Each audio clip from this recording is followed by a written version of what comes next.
Welcome to the Nerd Party.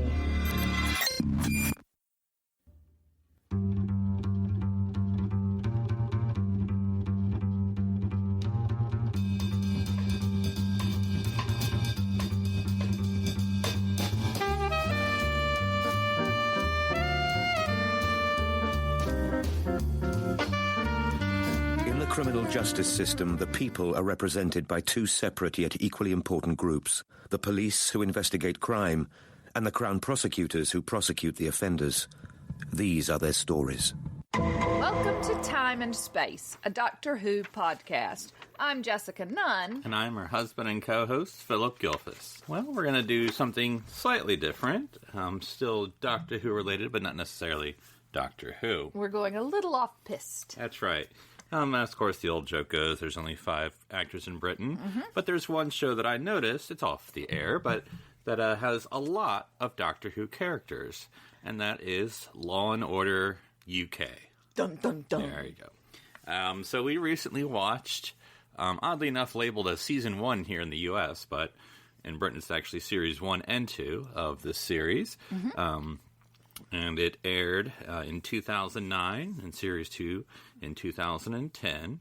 So before we get into it, what is your American Law & Order background? I don't have a whole lot. I've never been...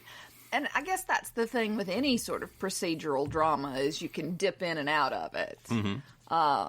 Without... I mean, obviously there are through lines, but they're not vital. Right. So you can watch one episode and never see anything else, and that's okay. And so I've definitely seen various versions of Law & Order. I couldn't tell you what I've seen particularly. Like, I know Jerry Orbach was on it for a while. Right. Jesse Martin. Yes. And Chris Noth. Yes, you're right. For a while. Yeah, he was the first one. That's what I was thinking. And so I'm aware that it exists and that there are various types of it, but I couldn't do much more than that. I'm a big Law and Order fan, but of the original series, if that's what it's called. Really? I was never interested in any of the other ones. SVU, Special Victims Unit, which is still in the air. Isn't that the one that Ice... Yes. Cube? Ice Cube? Yes. Wait, now we're all thinking of it's Ice T or Ice Cube. Yeah. But anyway, the answer is yes. And then there's Criminal Intent.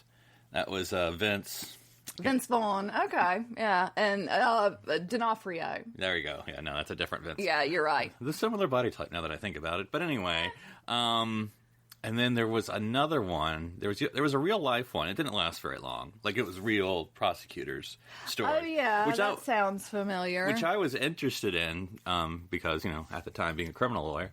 But no, that's growing up. That's made me want to, when I went to law school, be Jack McCoy, who was the prosecutor or the assistant district attorney in the original Law and Order. But it was interesting because I watched it sort of when it was on. But then I watched the beginning, went back and got the DVDs, and the first 2 seasons, I might be saying that wrong, but anyway, was sort of like a cast that I had never seen before. So there was a district attorney, like, it wasn't Jack McCoy. It was like, I want to say, I can't remember his name. I want to he actually reminds me a lot of the ADA here in the UK version. I want to say Ben Stone. That might be wrong. And then it sort of had a African American other ADA, which I thought was very similar to what we're going to talk about with UK. But the thing is, he never tried a case. That's why when I was watching it, that was the whole thing. It was always... Oh, is that a thing? Well, yeah. So we were like, was that racist or that? Whatever. And then, like, years later, he would come back as a defense attorney role for a cameo. But then after, like, that first DA pairing of, Ben and... I can't remember the guy's name off the top of my head. It was always a woman. So it was always, Jack McCoy and companion. I mean, don't get me wrong. There were a lot of good roles. Angie Harmon, that's where she got big. And they've had a lot of good ones. I didn't watch it forever. Eventually we did go off the air. But for as far as the law side with the cops, Chris Noth was there in the beginning. They killed off the original guy. He was his partner. Yeah. And then Jerry Orbach Jerry came Orbach, and stayed there for forever, the fourth Doctor of cops, if you will. And then it was like Chris Noth, and then it was, I think Jesse Martin was after him, and that was sort of the cast that I enjoyed the best when it was Jerry Orbach and Jesse Martin. And then I think eventually... Jesse Martin being of Rent fame, originated Tom Collins in Rent. So it's interesting to sort of see. It's I guess like it's any procedural, but as a bad analogy, it's kind of like Doctor Who, because you just have the procedural and the characters can come. We'll leave, and you just bring in new characters, and it goes on and on. And it's also, it's great for jobbing actors, or new actors. Everybody has been on Law and Order. Law and Order, yeah. Lin-Manuel Miranda was on Law and Order.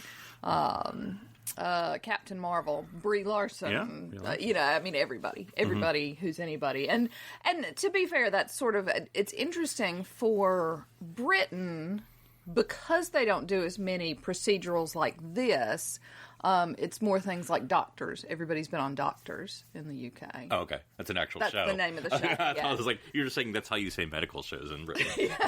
It's on Doctors. Yes. But yeah, everybody. So I come to this series both, of course, from real life criminal practice and the American version, Dick Wolf American version. And so watching this series, it's a drama, of course, and we'll talk into it. But I'm also trying to learn the UK criminal system. Like, what are the differences? What's when you're Jack McCoy, you represent the state of New York in his case. But in the UK, you represent the Crown. And then we'll get into it. But another little thing would be that in Law and Order, the DA, which has been played by a few different people, so Jack's boss, is elected. He's an elected position from the people of Manhattan. Usually, I think is where Law and Order takes place. Whereas in UK, that's an appointed position from, I don't know how high it goes up, but I don't know, at some point in the government. But that's an appointed position with the Bill Patterson plays. So he's not. So in Law and Order America, that's always a response. What if we do this? What's that going to be come election time? And so you're representing the people, and whereas now you're representing the Crown, you can be maybe a little more moral. Black and white. Oh, the guy who played the district attorney at one point was the guy who then eventually was in Congress, right? You know who I'm talking about? I don't off the top of my head. Yeah. But doesn't mean that. It's a true story. Of course, but anyway. So we'll get into the actual Law & Order UK. So let's start with our Doctor Who folks. So we have Bradley Walsh. Yes. As DS Ronnie Brooks. Yep. So what'd you think of Bradley Walsh in this role? Yeah, it is possible that had I seen him in this, I would have been more open to Doctor Who, but not necessarily. Because again, in this, because it's procedural and because you don't get a lot of what's happening in their home lives kind of thing. Sort of sprinkled in. Yeah. It's like a West Wing almost. They live their work, and then every now and then you get some sprinkle of a personal pops life. Up. Yeah. But we don't care about their home lives. As far as the show, we just care about, Yeah. So, I enjoyed him. What do you think? Well, I thought in some ways I'm beginning to see him as a typecast, not in a bad way, other than Evil Clown and Sarah Jane. But based on both this role and Doctor Who, he sort of has that blue-collar, older, but... I don't know. Maybe it's like a British archetype, but in America, it's a very weird... Blue collar with a heart of gold. Yeah, you don't necessarily see that in America. And it's maybe a sad thing you don't see it in America. But he's the kind that is sensitive is the wrong word, but even though he's an older... he's not old in this part necessarily, but he's the older character compared to the other people. But he's the one I think would be most... progressive. I don't say that politically per se, but he's an open-minded, I'll say that. Even though he has all this experience, and you think he's old and he's grizzled and set in his ways. No, but he's always I don't, you got to think about it. You got to keep your mind open. Maybe this is a dirty cop. Maybe this is you can't judge this person because they're in prostitution. This is just all this stuff. He's very, which is the same as he is in Doctor Who. Even though he's the older character, he's very open for anything, a gentle, kind work, and he's always eating in both roles for some reason. Always eating, yeah. Good point. Maybe he's like Robert Downey Jr. and just hides snacks in places on the set, and they occasionally show up on filming. But I do. They sort of haven't given that gritty background that he's an alcoholic and been married a few times. I think he has kids. I believe so. Yes, I think so too. Teenage girls, I want to say. But it's interesting. You don't see that role that I think of in America. So I don't know if that's a broad type or just something that Bradley Walsh tends to play. Yeah. When he's not playing the chase. The chase, yeah.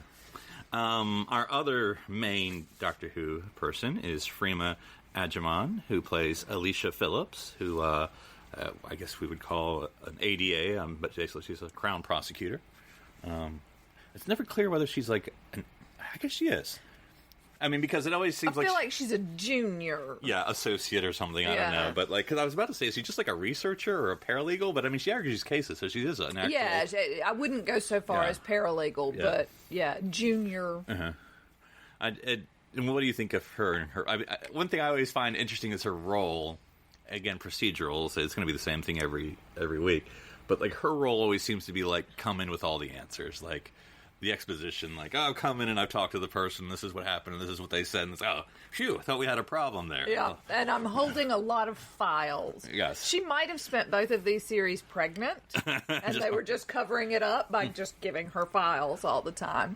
Although she gets a protagonist role at one point. Mm-hmm. I think we know, because of that in particular, we know more about her. Mm-hmm. Than we know about the others. And then there's a little bit of flirty flirts. Right. Both with the ADA and with the copper. Right. So. Yeah, we've only seen the first two series. We don't know if this goes anywhere. I know characters, or actors, I should say. Well, characters and actors will change out throughout the series. Mm-hmm. But it's interesting if that ever goes anywhere, because... on one hand, it probably shouldn't, in as much as you want to keep the procedural going. But it's if it does, it's going to be the trope of well, if they get together, then one of them is being written out or something. Yeah, yeah. Well, I thought one thing that, and again, these are just little things, just because I don't know how much is drama and how much is reflective of actual life in the criminal justice system in the UK, or at least in London here. But the one thing that is just different. Is you talk about the files, they'll have ribbons wrapped around them. I've never seen that in my life in America. So I don't know if that's just how they keep files there in the UK, but all always had ribbons, whether it was in the court or in the office, or the Crown Prosecutor office, or whatever. So they're official Her Royal Majesty ribbons, I assume. Sure, why not? So, but I just feel like there has to be a ribbon maker. So, I just feel like those are easy to take off and put on. You gotta, and then Well, they might be attached. Maybe they're the elastic things that you sometimes get around big files. So maybe they're attached at the back. I don't know. Just seem very different to me. Just little things like that. And then he'd been in Doctor Who. Of course, I guess you could say everyone has been, but he was technically in Doctor Who, and that's Bill Patterson. He plays George Castle, and he's the director of London CPS. He would be sort of your district attorney here in America. He was in Victory of the Daleks, if you remember. He played the sort of, ended up being the Dalek robot that was made to pretend to be he invented the iron sides. Yeah, of course. Yeah. So, what did you think of his role as the head dude? Well, now I can only think about how much I liked him in Victory of the Daleks. He was lovely in that. Yeah, no, he was fine. He was fine. Gruff. Yeah. Hard line. And again, that was sort of as the American version, because there were two ones that I remember, and I think there was a third one. I can't remember the actors' names, but the first district attorney, the main guy, I can't remember his name, but he was an older gentleman, and I think he was supposed to be based on an actual Manhattan DA at the time. And then Diane Wiest, yeah, played she was the second one. Okay.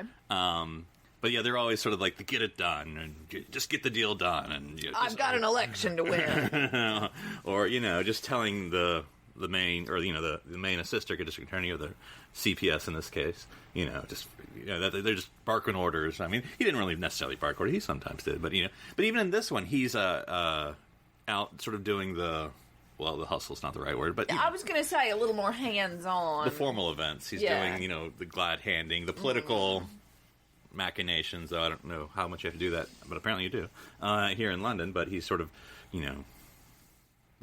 letting the assistants deal with the actual... though, what'd you think of the one episode where you had that sort of...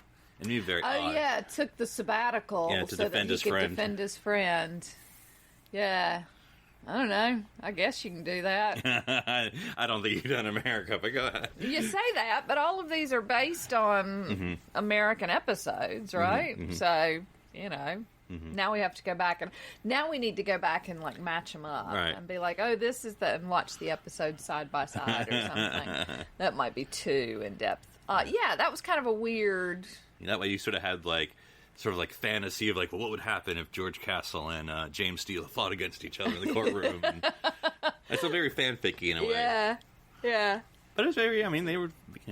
George showed, even though he was the old guy, he still can be inside a courtroom. Yeah. So, I thought he was interesting. He was very. I mean, I think it's very deliberately done. He sort of played like the main boss well, because like when Alicia goes through her rape and he doesn't know how to talk to her, so he's like talks to like James, like, so is she all right? I'm not talking, just sort of like that old school, like I don't know what to do here, and I'm not going to do anything. And my wife's not here, so I can't be in the same room with her. Yeah. No, he's not like that. And before we get into the rest of the characters, I guess if folks aren't familiar with this series, I suppose a little bit of explanation. And so Dick Wolf, who's the executive producer of Law & Order here in America, basically exported the show to UK, which I think is perhaps one of the few American shows to cross the pond into the UK, usually the other way around. And all of the episodes are based on American episodes. So, whether it's the germ of the idea or whatever, so someone's getting royalties. But, of course, the showrunner for Law & Order UK, I guess we should have mentioned, is Chris Chibnall. Oh, yes, of course, yeah. So he wrote a lot of the episodes and was sort of the series. Or adapted. Yeah, well, that's a better word. You're right. Adapted a lot of them, and so... Yeah, so that's the bigger Doctor Who connection as well. So I don't know if that's when he first met Bradley Walsh or not. Yeah, and again, does a nice job with it. Why? Why does he not do so well with Doctor Who? I don't know. Anyway. All right. Well, our rest of our cast, because the procedural is you have two cops, you have two lawyers, and you have the main cop and the main lawyer. So to round up the other cop is DS Matt Devlin, played by Jamie Bamber. Who's also got some sci-fi history. That's right. Battlestar Galactica, at least the reboot, I guess I can say reboot probably, but that was a better description of that. It's not a continuation from the old series or whatever, or restart. It strikes me, and I don't know if the timelines back this up, but it almost strikes me that Law & Order UK is sort of was both Freema and Jamie's sort of like I'm Still Working series, because she got off Doctor Who at around the same time as Battlestar Galactica wrapped up. So they were, of course, he's coming from America from Battlestar Galactica. But anyway, so they're like, I got a TV show though. Yeah. Still, I'm still in it. So. What would you think of Jamie's job as Matt Devlin? Yeah, doing his northern accent or whatever it is. He's a little cutie pie, isn't he? A little fresh-faced idealist. But yeah, did fine. Yeah, fine. Yeah, being the flirty guy, he often had. He was almost more hard nosed than Bradley Walsh's character, which you would think the younger guy would be not. But he tended to be a little more black and white, and Ronnie would be like has a little more nuance or gray. Yeah. So Ronnie calls him Maddie, though. Yep. And then you have Harriet Walter playing D.I. Natalie Chandler as sort of the head captain. In the American series, it would be the captain. Governor. Yeah, that did throw me off. I'm trying to remember who did in the original. In the original Law & Order, I can picture him. Then followed up by a black actress, and the name also escapes me too. But anyway, the original captain did come back and play the captain in one of the other Law & Order series. So. Okay. Anyway, blah blah blah. But anyway, you know too much about this, baby. I know. She doesn't necessarily have a lot to do. I mean, she's not unimportant, but what'd you think of her? I liked her. I enjoyed her a lot. I liked her as an actress. Again, she's sort of the mirror of the main of George's role, where she just sort of like, all right, well, go talk to the witnesses, or go find me a motive, or they are both really the drivers, the motivators. Well, and for story purposes, the person that the others explain the exposition to. Right.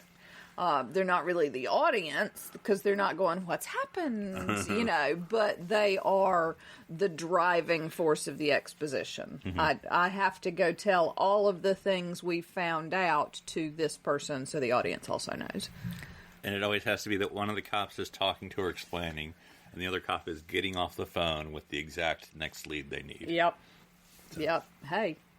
Sometimes it works out that way. Oh, no. I mean, every episode, it works out that way. And then wrapping up our sort of main cast is Ben Daniels as James Steele, CPS. What'd you think of him? To me, and maybe this is just sort of my bias, like, he's almost, to me, the main character. I mean, they all are, but he's sort of the main character. Yeah. Something about him reminds me of, like, a softer Daniel Craig. And I don't know why. I can see it. But yeah. Yeah, because he not to, play on words, he does have this sort of steel about him. But he does have the very moralistic, and not in a bad way, but that self-righteous, moralistic, like, I'm in this to do justice, for the victims. And although he's totally been shagging that, defense attorney. Yeah. Yeah. Well, yeah, because he's also, I believe, divorced. Yes, it's intimated that. Yeah, he's divorced, and because he has a kid as well. Does he? Because always like, I have a kid this weekend, or some variances of that. Yeah. So, yeah. But I mean, you can sort of see he's sort of like dedicated to the job, and I'm sure no relationships can last because he's there for the. And to me, it's a very contrast. Like he reminds me of Ben Stone, the original DA in America. Who had a very like moralistic thing, whereas Jack McCoy, even though he was my favorite growing up, the more I actually would like study law, like he's incredibly unethical. He's sort of, I don't know, out for the win more than out for the justice, even though he would frame it as that. Yeah. Because I mean, I think that this is me. I'm not going to go to soapbox here, but I think the danger of some of these cop lawyer shows, prosecutor shows, is that. It's always the right, and I'm like, I don't know. There's a lot of times prosecutors mess up, and a lot of times cops mess up. So and a lot of times there are gray areas, and a lot of times, yeah. So I mean, I always think that's a slight danger, at least that in America, if they don't have many of these in Britain, but in America we have a lot of cop shows and a lot of prosecutor shows, and sometimes it makes them a little more than perhaps they should be. But anyway, we won't go on that. So, some side Whovian appearances, and there may have been a few, but the one that sort of jumped out us one episode was Sean Pertwee. Yep. Yes, this was the, it was the Vice. I was going to call it the prostitution episode, which I thought probably wasn't appropriate. But that's what it was. Actually, I think Working Mom. I wonder if this is I'm sorry, we have a sheet in front of us. I think this is the American one, and I think that's... No, that's the American one. Okay, the American title was Working Mom. But see, we don't even have to try and figure it out. We can just go find them. This was called Vice. This was an interesting episode, in as much as I thought it was, because this was 2009. And I don't know how this would be done in the UK, but in this episode, long story short, these two sort of upper middle class women, mothers, are basically running a prostitution ring. But not really a ring; they're just prostitutes. Yeah, the two of them. Yes. Yeah. Front. I'll say it that a front because yeah. But I think it's done well. In other words, with how we view sex workers now, and of course it's always evolving. Like I don't think they're necessarily stigmatized during the episode. I mean, a little bit, but that's the way humans are. But I don't think. But then, are they not stigmatized because they're sex workers, or are they not stigmatized because they're middle class? I think, this is sort of like, because the episode is like, I don't know, they need money. I forget the reason why the husband's not doing, or I forget the reasons why. But anyway, But Sean Pertwee is one of the Johns, if you will, I suppose, who falls in love, and they're like, nope, sorry, this is just a business. Get away from me. So, yep. There you go. But he had a very understated performance. But like as soon as we saw him, like, well, I assume he's the killer if it's Sean Pertwee, but he was not the killer. He was not the killer. No, Spoilers. So, yeah. So anyway, so just to focus a little bit on it. So I mean, you know, we don't have to go episode by episode, but they're there if you want any reminding. But any any episodes that jumped off or any moments that popped out for you? I liked the Dirty Cop one. Mm-hmm. Because I thought it was really an interesting, you know, you were talking about Ronnie Brooks being the open-minded one, but when Matt Devlin comes to him initially, he shuts it down. Right. But then further along, and is willing to continue to testify, even to his own detriment, in order to nail a friend, which is, you know, interesting. And, I mean, obviously I don't know London that well. I suppose, and I don't know how it's organized as far as... What, London? In real life, as far as, you know, like, Manhattan is part of New York City, and, you know, boroughs and all that stuff. Right, I don't know how... I know they were... The series started with them in the King's Cross area. I don't know what you call neighborhood. I don't know what you call them. But anyway, I didn't know what you call the sector or their district or anyway. But how much of that character is brought out, you know, in the show, because, you know, in the Law and Order at least, you know, New York City is always very much the character, and so I don't know how London came across, because they said they would just film sometimes just in the streets. Yeah. Yeah. And people would let them. Yeah. And that was fine. Whereas, you know, because I mean, not that I know from a personal experience, but I always hear that in New York, you know, you just would, of course, just see Law and Order filming, you know. Yeah. You'd see Jerry Orbach, hey, Jerry, and you just leave them alone, they do their thing, you know. So. Big cities. You're just not as impressed. People have things to do and places to see. Yeah.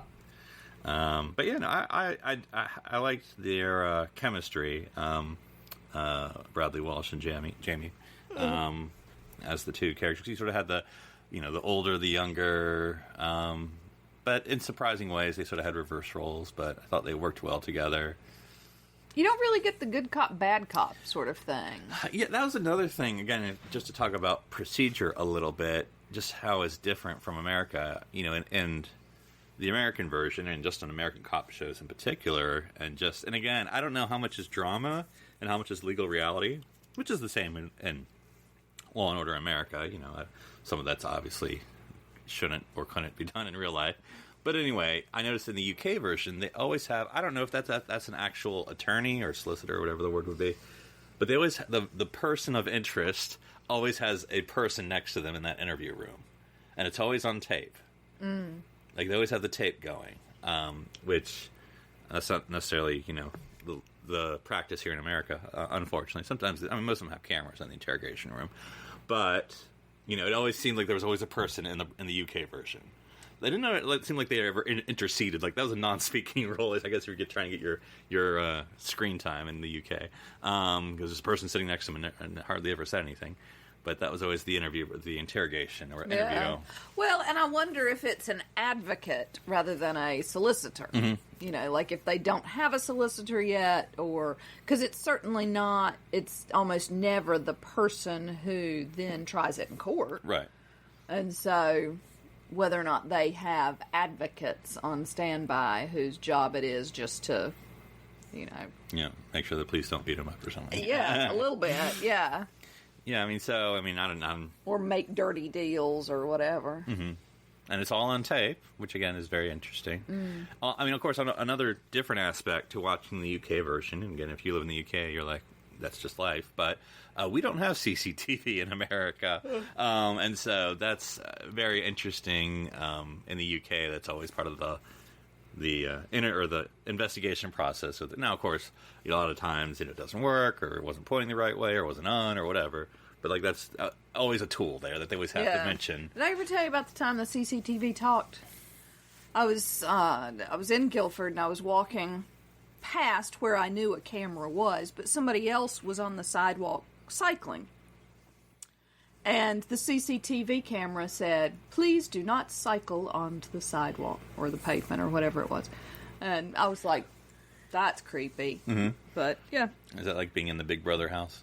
Yeah. Please do not sing. Yeah, and then the time that people called the police because we were doing Romeo and Juliet on the street, and I got stabbed, and people called the police, and the police had to check the CCTV. And we actually had to arrange with the police so they didn't see this on CCTV and think it was an actual murder.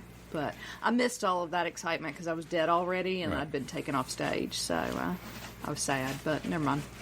Yeah, I'm curious how that works. I mean, as much, because I don't know how CCTV works. Like, in other words, is there someone actively monitoring it, or is it just like it's there and if something happens, you pull the tape if you need to, and then how much do you pull the tape, and how much is it just psychological that we just say there's cameras there and they may or may not be operational? I don't know. Yeah, I don't know. Yeah, but there's awareness. There's just CCTV everywhere. Mm-hmm. Yeah, I'm trying to think of any other differences that popped out as far as. Nothing in particular. They would have sort of their reoccurring characters, the forensic team, and there's always like the IT person, and then the person doing the autopsy and all that stuff. So. Yeah. The Miranda rights are different, obviously. Yeah, which to the life of me, I don't still get what they're saying. If you're bred, you probably know what. In America, we can say the Miranda rights just because we watch police shows every day. But I guess what they're saying in the UK is that if you say something now, or if you don't say something now, but you rely on it on court later, it can be used against you, which I guess is a weird thing to say. I mean, I understand it, but it doesn't make sense. Yeah. I mean, in America, you could talk about something in court you never talked about during your interrogation. Yeah, I don't know. Yeah. But it does make me like that advocate that's in the room for them. Like, is that government provided? Is that like what we call a public defender in the United States, or is it just like a? Oh, and another difference from American versus UK watching it. So talking about the episode you were talking about with the dirty cop. So in America, or at least in New York, where America law and order is, it's of course union. And so they all have union reps. Yeah. And so in an episode like that, you'd have the union rep, their attorney or their union representative, would be with the dirty cop. You can't do this, you can't do that, Whereas I assume it's not necessarily that way in the UK. And so yeah, I don't know. I don't know if there's a police union or not. Mm-hmm. Probably. I don't know. I mean, there are but teacher may union? not be. Yeah. There are several teachers' unions. Mm-hmm. Yeah, I was a member of the union. I'm just trying to see if public sector unions but and maybe it's just that they're not. The police union here is viciously, not helpfully tight. They're quote unquote, they're very good for their members, but of course, how you define that very good, I don't know. Yeah, but anyway. Jimmy Hoffa-esque. Yeah. So, but I just thought it was another different thing that I noticed, because you'd have that. They had, I guess, when they were doing the investigation, the blonde woman, I guess was like what we would call internal investigations. I don't know. Yeah. But anyway. But yeah, it was interesting. And of course, you always sort of had sometimes the class differences of when they were looking into the baby who died. Yeah. And they were going into the tenements. The big tenement. Yeah, the council flats. Yeah. So, that's sort of I think it was one of the first episodes, Care. But yeah. All right. Well, moving on to the order part, as far as the courtroom, anything, as someone who's watched TV, anything strike you different about how they do? They wear funny wigs. Well, and it was interesting to me how much part of the process they go into. Like, they go into the dressing room. Mm. So, and I don't know if those are I guess they have their own wig, because the main dude, George, in that one episode where he practiced, he has the box that he takes from his office that has his actual wig. So I don't know if they have and where do you get government issue wigs? And it's very. I find it to be a very strange holdover. Uh-huh. And you had sort of that. I don't know how to describe him. That one defense attorney who was always weird and messing with, but he apparently always. I guess he was supposed to be a former prosecutor, but he's always messing with his wig during the trial. And I think that was just sort of whether that he was actually itching or whether he's just trying to put people off, I don't know. But yeah, that ceremony. I mean, the robes I can kind of get behind. I guess since you've made me Episcopal, I understand the concept of the robes, but I do find the wig a little strange. Yeah, because, in America, it's just the judge who wears the robe, no wig. But in UK, everyone wears the robes and the wigs, everyone. Everybody. Though, I couldn't determine what was for dramatic purposes and what is in actuality, because Freema's character never wore a wig. Did she not? I was thinking there was once. And first I don't want to go there, but I was like, is this like a race thing? Or I don't know what they're doing here, but, like, I can't remember if I've ever saw another a black attorney, and if that, but first I thought, well, maybe it's not for women, but then I would see one of the a lot of the defense attorneys were women, and they would wear the wig. So yeah, I don't know. So that is a different thing, and then of course another different thing about just UK prosecutions and or criminal justice and the United States criminal system. It's a little thing, but for dramatic purposes, we don't have a doc in America. Yeah, not like they do. Yeah, so like there you just have like the defense or the defendant on trial just sort of has their special box where they just have to, I guess they can sit. I think they're standing the whole time. Anyway, they're just sort of there. In a box. Yeah, above everyone or behind everyone or whatever, which I guess in one respect gives them a whole view. But of course in America, they just sit next to their attorney at the defense table. So they can communicate partly. Yeah. Presumably then if you're in the dock, you can't. Yeah. Yeah, interesting. Yeah, and again, it goes down to theory, because most of our criminal justice system is, an opposite of what the UK was doing, or at least doing to us at the time as a colony. So, yeah. But anyway, so what do you think of it overall? I mean, I don't know, as someone who maybe didn't necessarily watch the American version that much, but yeah, no, I enjoyed it. It was a little bit of light television. I wouldn't mind seeing some of the other series. I know you sort of stumbled on this set, didn't you? Yeah, I was familiar with it. The only reason I was familiar with it, and I forget why, is that I know somehow that Peter Davison, a.k.a. the Fifth Doctor, is in it. Now, he's not in it yet, of course. But I assume he plays one of the senior roles, whether it's the cop or the attorney. For some reason I want to say it's the cop, but I don't know that for a fact. So anyway, I was at my used bookstore, and I saw that they had it, and it wasn't that much, whatever it was, and I was, converting used books into credit anyway, so. But again, it struck me as funny, because in the American package, it says Season 1, and so I was like, okay. And then when I'm doing the research, apparently it's 2 series, so I don't know. So, like, what Season 2 is Series 3 and 4? I don't know. Whatever. Yeah, so anyway, there you go. Yeah. So if you've seen it already, let us know what you think. Or if you haven't seen it, then you should check it out. And I don't know if you haven't seen the American version. I don't know. A lot of people like SVU, but then there's the original one. So is it still on, the original one? No, it went off because after a certain point, they started to go through cast a little bit quicker. People were leaving a little bit more, and then it just ended. And so I think SVU has sort of been the only one since then. Yeah, I think it's the only one that's currently on. I believe. Because there's a new one coming out, because the original, I don't remember because I didn't watch it, but the original Cops, because there's the woman on SVU, and there's the guy, and he left, and now he's coming back, and he's going to do his own show. Oh, yeah, something about that. Is that Chris Noth? That's not No. Chris Noth. I can't think of anything else he's been in, so, but anyway. Oh, I feel like I ought to know who it is, and yeah, but anyway. So it still exists. I don't know. Once having gone through law school and some criminal practice, once you watch those, you just spend the whole thing going like, "That's not right. That's not right. They shouldn't do that. That's not. No. So that's really hard to watch anymore. So, like I said, I remember watching Jack McCoy and thinking, "Oh, cool." Now I'm like, "Oh God, it's ethical, unethical." No, you can't do that. What are you doing, Jack? All right. Well, check it out. Any other Doctor Who related things? But until next time, enjoy the Doctor's many adventures throughout time and space.